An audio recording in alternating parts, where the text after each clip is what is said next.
ఈ అమ్మాయికి చెవిలో చిన్న కురుపు, దానివల్ల చెవిని ఎక్కువ బాగా విపరీతంగా వస్తుంది. ఈ చెవి నొప్పి ఉన్న వాళ్ళకి ఏంటంటే ఇంటి దగ్గర ప్రతి ఒక్కరికి కూడా ఇంటి దగ్గర బంతోకైనా లేదా యాపోకైనా సరే ఈ రెండు కొంచెం నూరేసి కొంచెం గోరువెచ్చగా అంటే కొంచెం బాయిల్ చేయాలి. ఒక 5 నిమిషాలు బాయిల్ చేసిన తర్వాత ఆ కురుపు ఉన్న వాళ్ళకి ఏం చేయాలి, కురుపు ఉన్నదనుకో సీమున్నా కురుపు ఉన్నా పోటు ఉన్నా సరే ఎలాంటి వాళ్ళకైనా సరే చెవి నొప్పి బాగా విపరీతంగా ఉన్నా సరే దీంట్లో బంతోకు కొంచెం బాయిల్ చేసేసి దీంట్లో బంతోకు ఉంది. ఈ బంతోకు ఏంటంటే రసాన్ని పిండేటప్పుడు కొంచెం సీము కానీ పోటు కానీ తగిలేదు. అదే పొక్కు కానీ అయితే వేపాకు రసం సేమ్ ప్రాసెస్.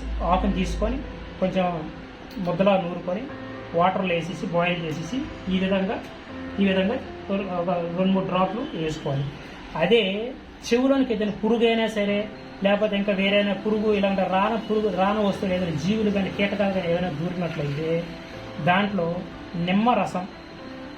నిమ్మరసం లేదా బ్లాక్ సాల్ట్ లేదా వెన్నిగారలో నెమను పిండేసి కంపల్సరీ వేస్తే ఎలాంటి పురుగైనా సరే వస్తుంది, బయటకు వచ్చేస్తుంది. నిమ్మరసంలో కొంచెం ఏదైనా గోరువెచ్చగా చేసి వేయాలి. గోరువెచ్చగా చేస్తే కంపల్సరీ నిమ్మరసంలోనూ లేకపోతే సోడా అయినా బేకింగ్ పౌడర్ మీద సోడా బెటర్. నిమ్మ ఉప్పు సోడా పురుగుగా ఉండేటప్పుడు కొంచెం ముందుగా బేకింగ్ పౌడర్ లేదా సోడాని వేసేసి నిమ్మరసం కానీ ఎలా పిండితే ఎలాంటి పురుగైనా బయటకు వచ్చేస్తుంది.